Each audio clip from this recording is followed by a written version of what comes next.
Back to breaking news in our top story tonight. A night of violent clashes on the streets of Ferguson, Missouri in the hours since the announcement that Officer Darren Wilson will not face charges in the death of Michael Brown. We continue our team coverage now with CBS 4's Summer Knowles.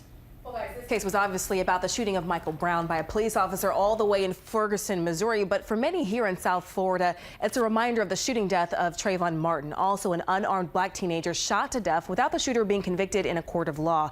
Officer Darren Wilson, in this case, not even being indicted, as we have just learned tonight.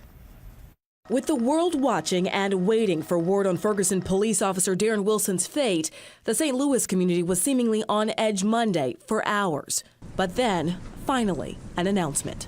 They determined that no probable cause exists to file any charge against Officer Wilson. For South Floridians, the entire situation was reminiscent of the shooting death of Trayvon Martin and then the highly anticipated verdict for Martin's shooter, George Zimmerman, where crowds filled the streets near the courthouse where the verdict was read, similar to what crowds did in Clayton, Missouri Monday night.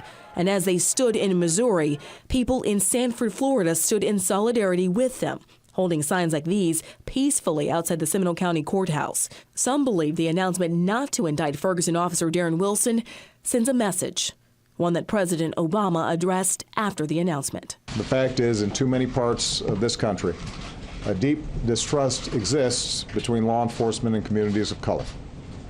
Some of this is the result of the legacy of racial discrimination in this country.